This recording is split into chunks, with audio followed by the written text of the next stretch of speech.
have to start our next unit, the unit entitled as reproduction in plants.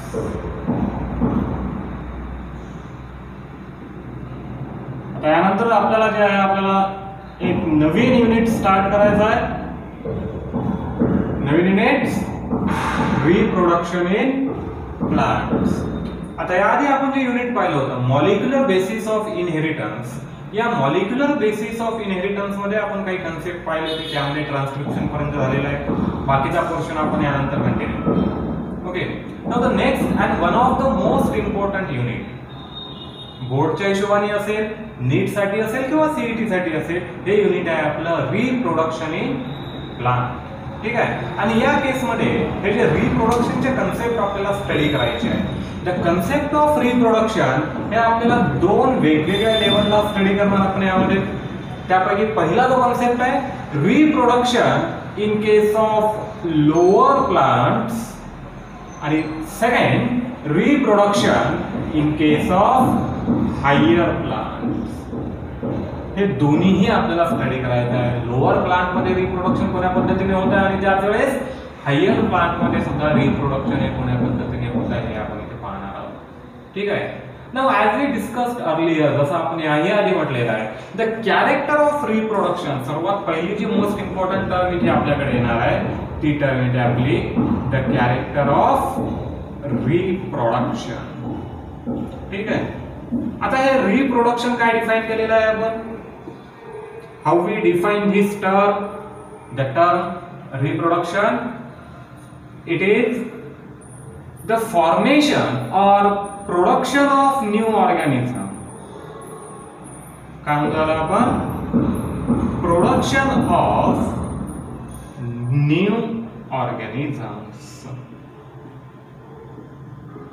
And it is one of the basic fundamental character of living organism. जेवढे काही living organisms आहेत या सर्व living organism मध्ये जे 5 fundamental character आपण study केलेले आहेत त्या 5 पैकी रिप्रोडक्शन हे कॅरेक्टर आपल्याकडे आहे.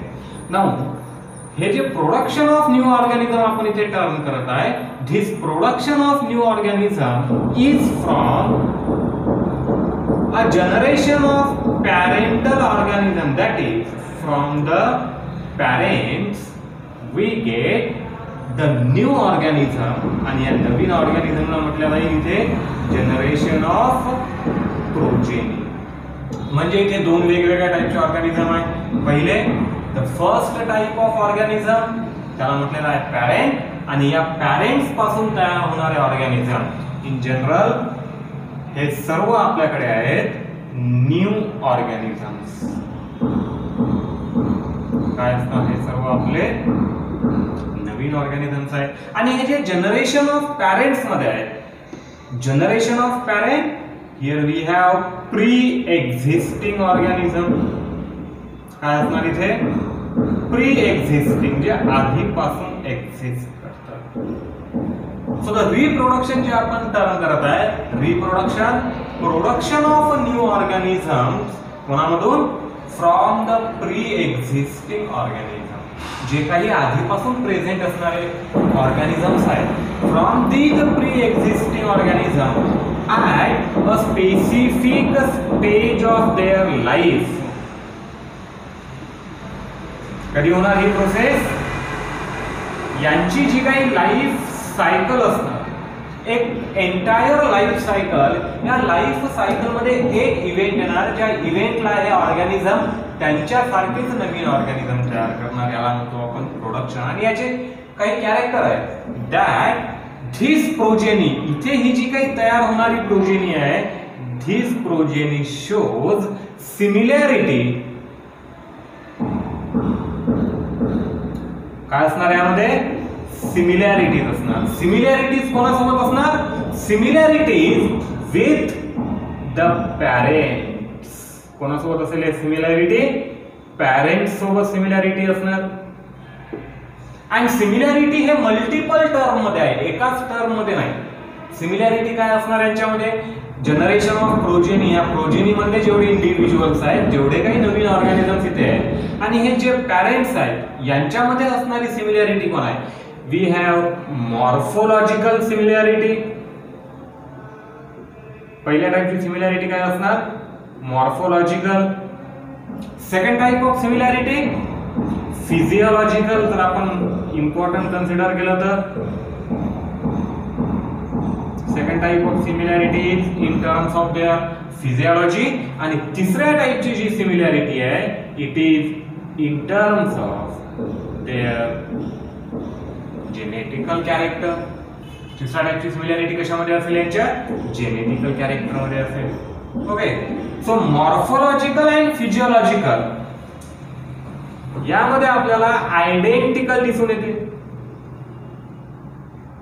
मॉर्फोलॉजिकल कॅरेक्टर आणि फिजिओलॉजिकल कॅरेक्टर जे काही असणार कलेक्टिव्हली हे दोन्हीही प्रोजेनी आणि पॅरेंट या दोघांमध्ये सुद्धा आयडेंटिकल आहे. The character morphological character external appearance, the physiological character anatomical character progeny आणि पॅरेंट या दोघांमध्ये आयडेंटिकल आहे, having 100% similarity.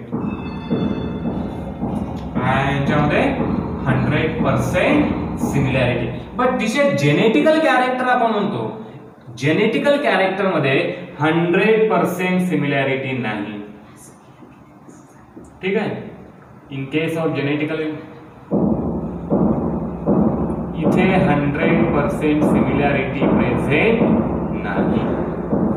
Morphological character physiological character या दोघांमध्ये identical 100% similarity. But in terms of genetical character, in terms of genetical properties we have only a certain degree of similarity. फक्त काही प्रमाणात इथे सिमिलॅरिटी. हे आपण जनरल प्रॉपर्टी डिस्कस केल्या होत्या रिप्रोडक्शनच्या केसमध्ये. जे काही रिप्रोडक्शन आहे, जे काही प्रॉपर्टी आहे, आणि इथे हे जे प्रोडक्शन ऑफ न्यू ऑर्गॅनिझम आहे, जेव्हा आपण याचं मेकॅनिझम पाहणार, इन केस ऑफ मेकॅनिझम ज्यावेळेस आपण डिस्कस करणार, मेकॅनिझम मध्ये here 2 different type of modes are present. इथे आपल्याकडे 2 वेगवेगळ्या टाइपचे मेथड किंवा मोड प्रेझेंट आहे. फर्स्ट टाइप येणार आपल्याकडे reproduction by means of asexual method, and second reproduction by means of sexual method. ठीक आहे. Sexual as well as asexual. म्हणजे इथे 2 डिफरंट टाइपचे मोड्स आहेत. सेक्शुअल आणि असेक्शुअल काय झाले इथे? Sexual as well as asexual both are methods of reproduction, किंवा यालाच म्हणू शकतो आपण modes of reproduction. Method of modes of reproduction. आणि कलेक्टिव्हली आपल्याला या युनिटमध्ये हे एंटायर कन्सेप्ट स्टडी करायचे आहे. एंटायर कन्सेप्ट स्टडी करायचे म्हणजे we have to study the complete mechanism. काय करणार आहे युनिटमध्ये आपण study? We will study the entire mechanism of asexual reproduction as well as sexual reproduction lower plant मध्ये, त्यासोबतच हायर प्लांट मध्ये. 2 वेगवेगळ्या केसेसला लोअर प्लांट मध्ये कोण्या मेथडनी होत आहे आणि हायर प्लांट मध्ये कोण्या मेथडनी होत आहे, कोण्या प्रकारे होत आहे. जर असेक्शुअली होत असेल तर त्याची मेथड काय आहे, त्या मेथड मध्ये कोणत्या मेकॅनिझमवर बेस्ड आहे, आणि हे जर सेक्शुअल मेथडनी होत आहे, in terms of sexual method the exact mechanism. So we have to discuss all these concepts in this unit, that is reproduction in lower as well as higher plant. Collectively जर पाहतो म्हटलं आपण याला, तर collectively this complete unit is only based on the study of mechanism of reproduction. काय बघायचं आपल्याला यामध्ये?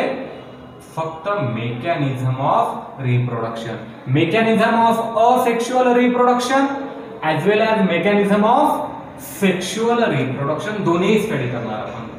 जिथे mainly asexual reproduction generally occur in case of lower plants, while sexual reproduction is a characteristic feature of higher plant. 2 वेगवेगळ्या cases आहेत तिथे आपल्याकडे, 2 वेगवेगळ्या पोझिशनला पाहणार आपण याला. एक lower plants as well as the higher plant. ठीक आहे. Lower plant mainly reproduces by asexual mode. It is a basic differentiation between lower and higher plant. तर हे दोन कॅटेगरी पाहतो आपण ऑर्गॅनिझमची, लोअर प्लांट्स आणि यासोबतच हायर प्लांट. तर यामध्ये एक बेसिक जो डिफरन्स दिसून येतो तो डिफरन्स यांच्या रिप्रोडक्शनच्या कॅरेक्टरमध्ये आहे. In case of lower plant mode of reproduction किंवा त्यांचं जे काही मेथड ऑफ रिप्रोडक्शन आहे it is mainly asexual. And in case of higher plant though they shows asexual type of reproduction. Higher plant मध्ये दोन्हीही प्रेझेंट आहे. Higher plant include a sexual as well as asexual.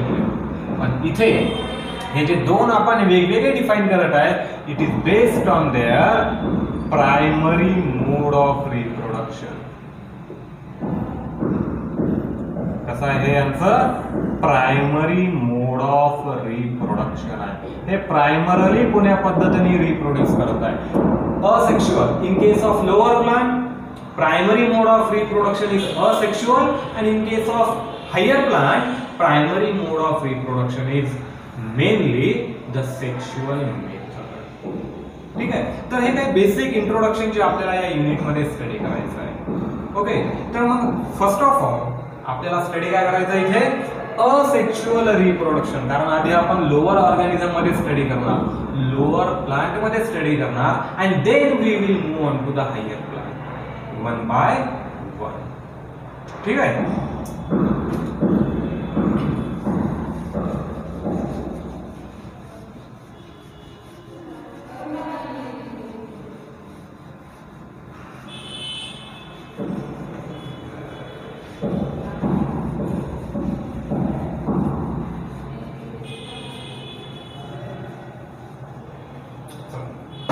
First one, the first mode of reproduction that we have is asexual mode of reproduction. पहिला मोड काय आपल्याकडे asexual mode of reproduction. आता हे asexual mode of reproduction आपल्याला काय म्हणते. In general, a characteristic feature of lower plant asexual reproduction is characteristic feature of the lower plant as well as it is also present in certain type of higher plant. Higher plant tend to reproduce by means of asexual method. हा त्यांचा primary मोड नाही आहे. ठीक आहे. Higher plant मध्ये primary मोड sexual, पण तरीही higher plant asexual मेथडने reproduce करू शकतात. प्रायमरी मोड कोणामध्ये झाला हा asexual in case of lower plant. आता हा मोड काय सांगतो आपल्याला असेक्शुअल रिप्रोडक्शन काय आहे. The type of reproduction in which the reproduction in which there is no involvement of specialized cell. That is a reproduction that takes place without specialized cells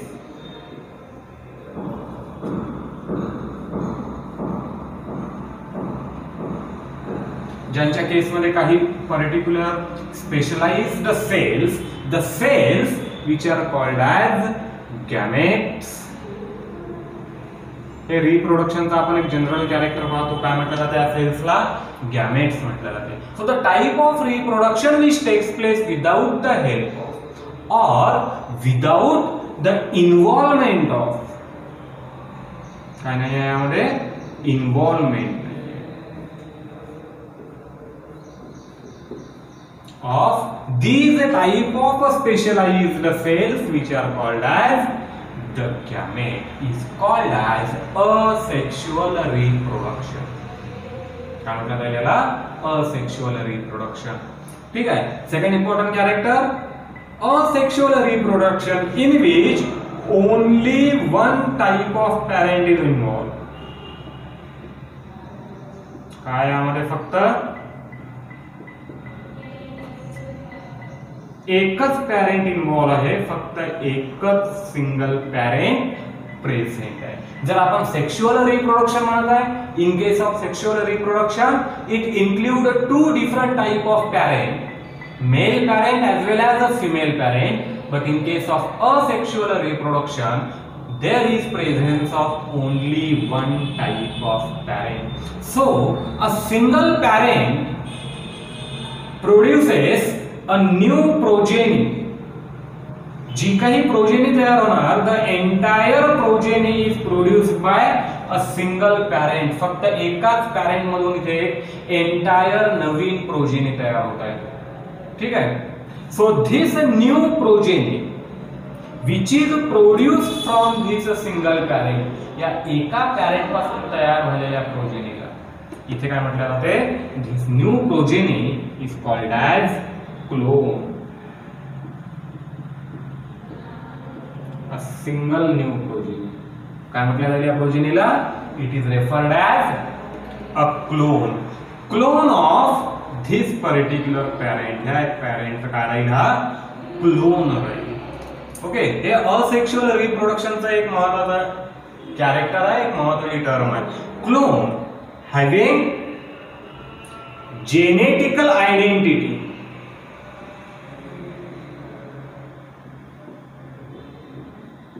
This clone is genetically identical to the parent. The members of new progeny, इथे जेवढे काही different individual present आहे या नवीन progeny मध्ये, 5 राहतील, 10 राहतील, जेवढी काही नवीन जनरेशन तयार होत आहे, each and every member of this generation हा मॉर्फोलॉजिकली सिमिलर तर आहेच, फिजिओलॉजिकली सिमिलर तर आहेच, बट महत्वाचं काय आहे इथे, each member of this new progeny is genetically identical to the parent. So they show genetical identity with the parent. कोणासोबत असणार जेनेटिकल आयडेंटिटी, पॅरेंट सोबत. Means number of genes and the type of genes are always the same and constant.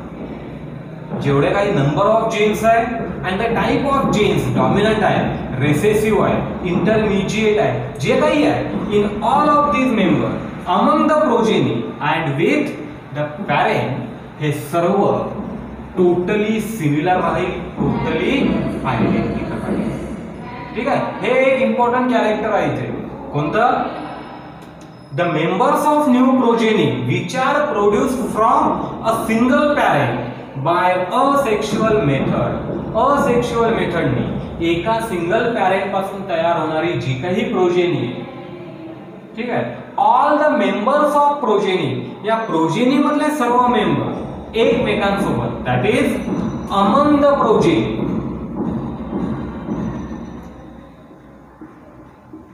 मग या progeny मध्ये जेवढे काही members आहेत, 5 members, 10 members, 100 members, all of these members are genetically identical among themselves.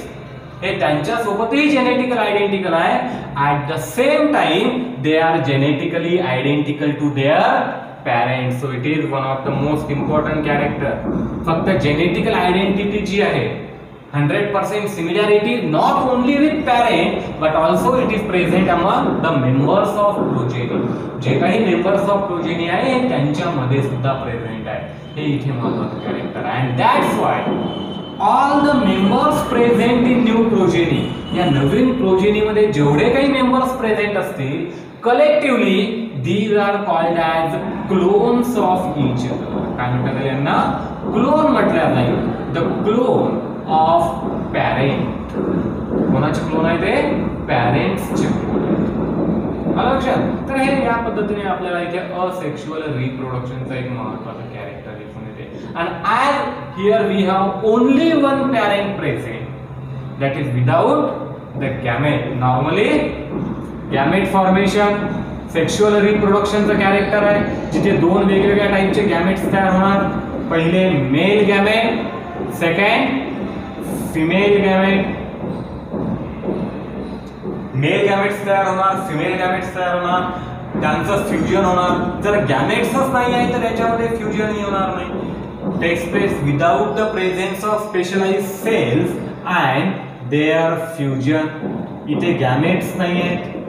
In the absence of the specialized cell, without fusion of the specialized cell, through a single parent, एकाच parent मधून होणारा result into the production of a new progeny, हे झालं asexual reproduction जर आपण general पाहताय. आणि या असेक्शुअल रिप्रोडक्शनचं सर्वात इम्पॉर्टंट जे कॅरेक्टर आहे, the most important character is a genetical identity. ठीक आहे, आता आपण डिस्कस करणार याच्या मेथड, कोण्या मेथड, असेक्शुअल रिप्रोडक्शनचे वेगवेगळे टाइप्स कोणते आहेत आणि कशा प्रकारे होत आहे ते पाहू. असेक्शुअल रिप्रोडक्शन मध्ये ना फ्रॅगमेंटेशन,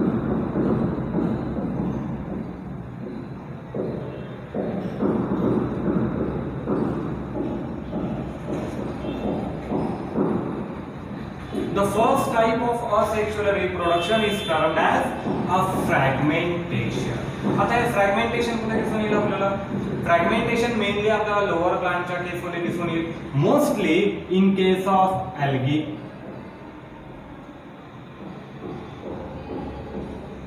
काय आहे? अल्गीच्या केसमध्ये दिसून येते, जिथे हे फ्रॅगमेंट्स तयार होतात. Now in case of fragmentation we have a parent organism, that is a parent plant, आणि या पॅरेंट प्लांट बॉडीचं जे काही बॉडी स्ट्रक्चर आहे, from this body structure we have a small fragment. काय तयार होणार इथे? एक स्मॉल फ्रॅगमेंट तयार होणार, mostly in case of fragmented algae like spirogyra. जर आपण फ्रॅगमेंटेड अल्गीचं एक्झाम्पल पाहिलं, अनब्रांच्ड लिनियर अल्गी, ओके, या स्पायरोगायराच्या अल्गी आहेत, अनब्रांच्ड लिनियर अल्गी आहेत, फिलामेंटस आहेत. Okay, fragmentation parent plant body कशा असायला पाहिजे? इथे मेनली फिलामेंटस असायला पाहिजे. The parent plant body should be filamentous in most of the cases, and one of these filament, जे काही फिलामेंट प्रेझेंट असणार, आता हे एक्झाम्पल कशाचं घेत आहे आपण? Example of algae spirogyra. कोणती अल्गी आहे ही? स्पायरोगायरा आहे, a type of blue green algae. कशाचं एक्झाम्पल असेल? ब्लू ग्रीन अल्गीचं. So within a single filament or multiple filament, एक सिंगल फिलामेंट असेल किंवा एकापेक्षा जास्त फिलामेंट असेल, accidentally there is a formation of small fragment. काय तयार होणार इथे? या टाइपचे फ्रॅगमेंट्स तयार होणार मेकॅनिकली, कारण हे वॉटर मध्ये प्रेझेंट असतात. वॉटर स्ट्रीम आहेत, मायक्रोस्कोपिक अल्गी आहेत, मेकॅनिकली डॅमेज होतात. एक सिंगल फिलामेंट मधून मल्टिपल फ्रॅगमेंट्स तयार होतात. And now each of this fragment, यापैकी प्रत्येक फ्रॅगमेंट जो आहे, this single fragment can germinate into an entirely new filament. एका सिंगल फ्रॅगमेंट मधून एक एंटायर नवीन फिलामेंट तयार होतो. So we have this type of fragment, and this fragment gives completely new organism. पूर्णपणे काय तयार होणार? एका सिंगल फ्रॅगमेंट मधून एक नवीन ऑर्गॅनिझम तयार होणार. A new organism means a new plant body. Formation of new organism is nothing but formation of a new plant body, जे इथे दिसून येईल आपल्याला. मेकॅनिकली डॅमेज होऊन एक सिंगल फिलामेंट ब्रेकडाऊन होणार, याचे मल्टिपल फ्रॅगमेंट्स तयार होणार, and bye means of every fragment it undergoes the process of germination. काय होईल इथे? Germination, and through germination a single fragment produces new plant body. काय मिळते आपल्याला इथे? एक entirely completely Naveen plant body. This type of mechanism is called as a fragmentation. One of the simplest and basic method of asexual reproduction in case of lower plant. हे higher plant मध्ये होणार नाहीये. कुठे होणार आहे fragmentation? Mainly in case of lower plant and most commonly algae. त्याही मध्ये aquatic algae आणि ज्या टेरेस्ट्रियल अल्गी आहे मोस्टली कशा असायला पाहिजे? अल्गी फिलामेंटस अल्गी असायला पाहिजे, मायक्रोस्कोपिक अल्गी असायला पाहिजे, लाईक स्पायरोगायरा. अशा टाईपच्या अल्गीमध्ये आपल्याला through fragmentation a type of reproduction without the involvement of gamete entirely new body तयार होताना दिसेल, entirely new plant structure arise होताना दिसेल. काय म्हणतात त्याला? It is referred as a fragmentation.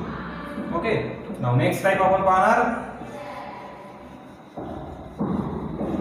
After fragmentation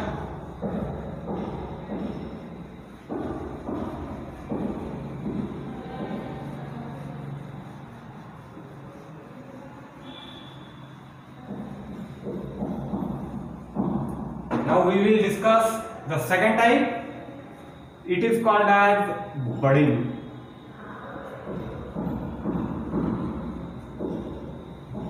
Second type का है हा budding.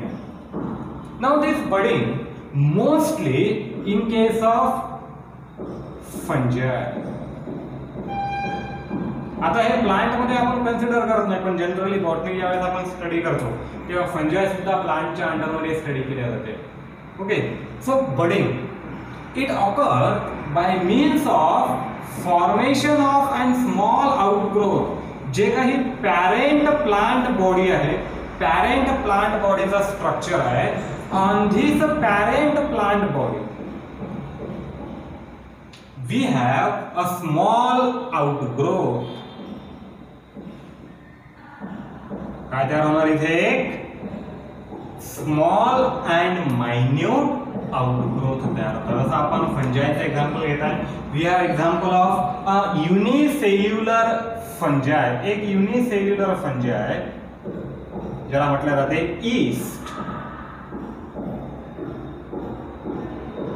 काय म्हणतात आपण याला? ईस्ट म्हणत आहोत. आणि हा ईस्ट काय आहे? Basically it is a type of unicellular फंजाय. आता या युनिसेल्युलर फंजामध्ये कॅरेक्टर काय आहे? बडिंग. जर आपण याला पॅरेंट ऑर्गॅनिझमची प्लांट बॉडी म्हणून कन्सिडर करत आहे, एक सिंगल सेल आहे, it produces a small outgrowth which is called as the bird. यामध्ये एक स्मॉल आउटग्रोथ तयार होणार आणि ही जी स्मॉल आउटग्रोथ आहे, this small outgrowth which is produced on this parent organism. या पॅरेंट ऑर्गॅनिझमच्या बॉडीवर हे जे स्मॉल आउटग्रोथ तयार होत आहे, this small outgrowth is now referred as bird. काय म्हणणार आपण याला? And as the time goes on, this bird develops, this bird get mature. काय होणार इथे? Maturation of bird.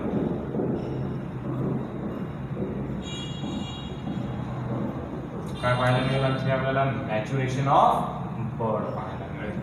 सो जसा जसा हा बर्ड मॅच्युअर होत जाईल, at a particular stage this bird get separate from this parent body. या parent body मधून हा bird पूर्णपणे सेपरेट होणार. and later on this separated bird काय आहे आपल्याकडे? हा separated bird, हा जो separated bird आहे, this separated bird now germinate into entirely new organism. काय होता इथे? याचं जर्मिनेशन होत आहे.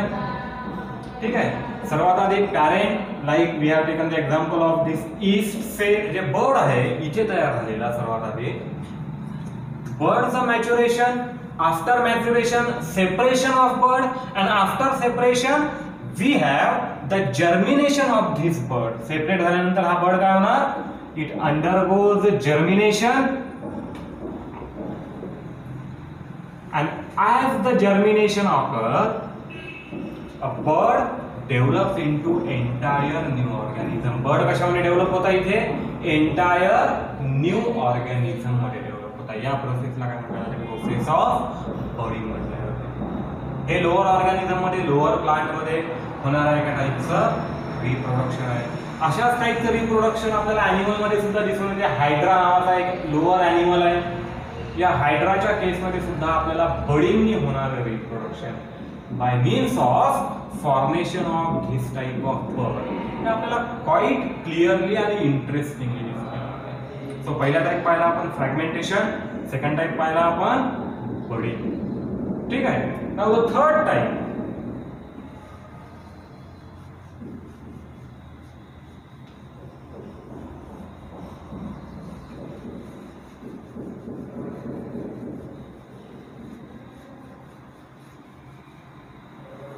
यानंतर येणार आपल्याकडे third type. and in case of third type we have formation of spore by means of spore formation.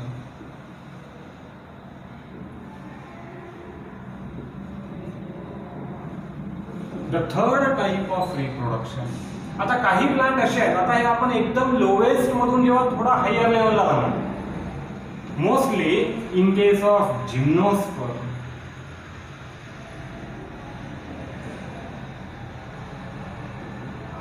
किंवा जर आपण ब्रायोफाइट्स पाहिले,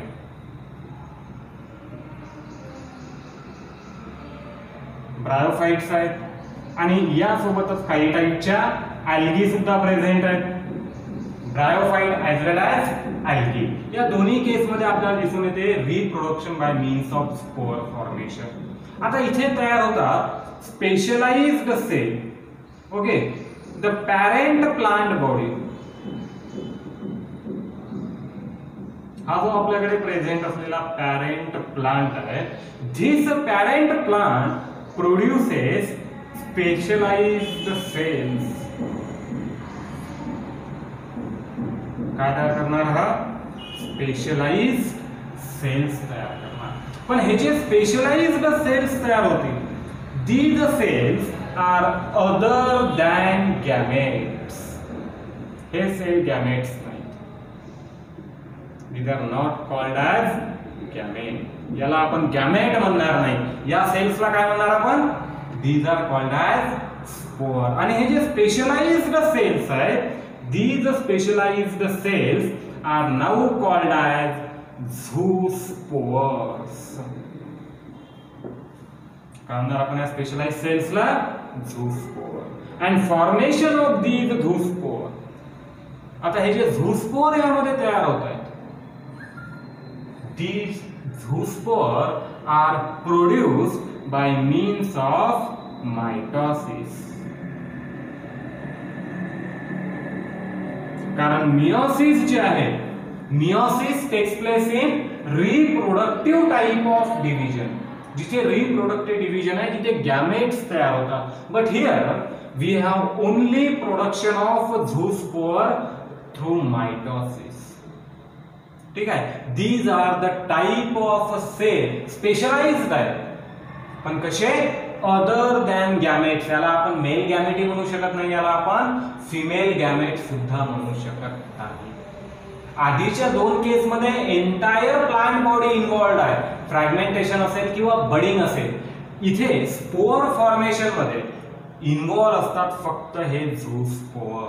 आणि झूस्पोर दोन टाईपचे असणार, डिपेंडिंग अपॉन देअर मोटॅलिटी. यांची मोटॅलिटी नुसार these are either motile zoospore or non-motile zoospore.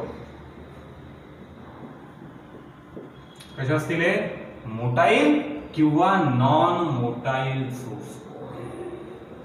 ठीक आहे. मग हे वेगवेगळ्या टाईप मध्ये तयार होतात, वेगवेगळ्या पोझिशनला हे झूस्पोरचं फॉर्मेशन आहे जिथे हे झूस्पोर तयार होणार. एक सिंगल स्पोर, लक्षात घ्या, we have a difference between these spore and gamete. Spore आणि गॅमेट एकमेकांपासून टोटली डिफरंट आहेत. गॅमेट कोणाला म्हटलं जाईल? Which are produced by meiosis. जे मिओसिसने तयार होतील ते झाले गॅमेट, जे मायटोसिसने तयार होतात ते काय झाले? स्पोर. ओके. मग हे स्पोर, झूस्पोर वेगवेगळ्या फॉर्म मध्ये तयार होतात. जसं आपण ब्रायोफाइट मध्ये पाहतो, इन केस ऑफ ब्रायोफाइट काही स्पेशलाइज्ड सेल स्ट्रक्चर आहे, जसं प्रेझेन्स ऑफ गेमुली. कशामध्ये असणार आहे? गॅम्युली मध्ये, ज्यालाच म्हटलं होतं आपण गॅमा कप, आठवत असेल तर गॅमा कप्स पाहिले होते आपण ब्रायोफाइट्स मध्ये. प्रेझेन्स ऑफ गॅमा कप्स, तिथे हे झूस्पोर तयार होतात. अजून वेगवेगळ्या टाईपचे स्ट्रक्चर आहेत या झूस्पोर मध्ये. and these zoospores are either motile or non-motile in their nature. एक तर हे मोटाईल असणार किंवा हे झूस्पोर नॉन मोटाईल असणार. एक जनरलाइज्ड एक्झाम्पल जर आपण घेतलं, so within this plant body we have formation of a specific structure, एक specific structure, and within this structure there are multiple spores. या स्ट्रक्चरच्या आतमध्ये which are produced bye means of mitosis. कशाने तयार होत आहे? मायटोसिसने तयार होत आहे. ठीक आहे. All these multiple spores. आणि हे अशा वेगवेगळ्या टाईपचे स्ट्रक्चर्स आहेत ज्यामध्ये हे स्पोर्स तयार होतात. जसं ब्रायोफाइट जर पाहिलं आपण तर हे कुठे तयार होतं? In case of the gemma cup किंवा यालाच म्हटलेलं आहे आपण gemmule. And when these spores are released, काय होतील? हे स्पोर रिलीज होतील. The process called as sporulation. काय म्हटलं जाते या प्रोसेसला? प्रोसेस ऑफ स्पोर्युलेशन म्हटलं जाते. And after sporulation each of these spore is released into the surrounding. यापैकी प्रत्येक स्पोर त्याच्या सराउंडिंग मध्ये रिलीज केला जातो. सराउंडिंग एन्व्हायरमेंट जे आहे, aquatic एन्व्हायरमेंट आहे मोस्टली, त्याच्या जागी हे स्पोर फॉर्मेशन होते. यांचा हॅबिटॅट काय असायला पाहिजे? aquatic habitat near about. amphibian plants, त्याच्याने ब्रायोफाइट आणि अल्गीच्या केसमध्ये हे स्पोर्युलेशन आपल्याला मोस्ट कॉमनली दिसून येते. टेरोडोफाइट आणि जिम्नोस्पर्म, त्यानंतर अँजिओस्पर्म हे टेरेस्ट्रियल प्लांट आहेत, यांच्या केसमध्ये हे दिसून येणार नाही. So such a type of spore is now called as zoospore. काय म्हटलं जाते या स्पोरला? झूस्पोर म्हटलं जाते. Motile zoospore containing a organ for motility. यामध्ये मोटिलिटीसाठी एक ऑर्गन प्रेझेंट असणार, त्याला म्हटलं जाईल फ्लॅजेला. ओके, ठीक आहे. आता यानंतरचा जो पुढचा पार्ट आहे हा बघू आपण आपल्या नेक्स्ट व्हिडिओमध्ये.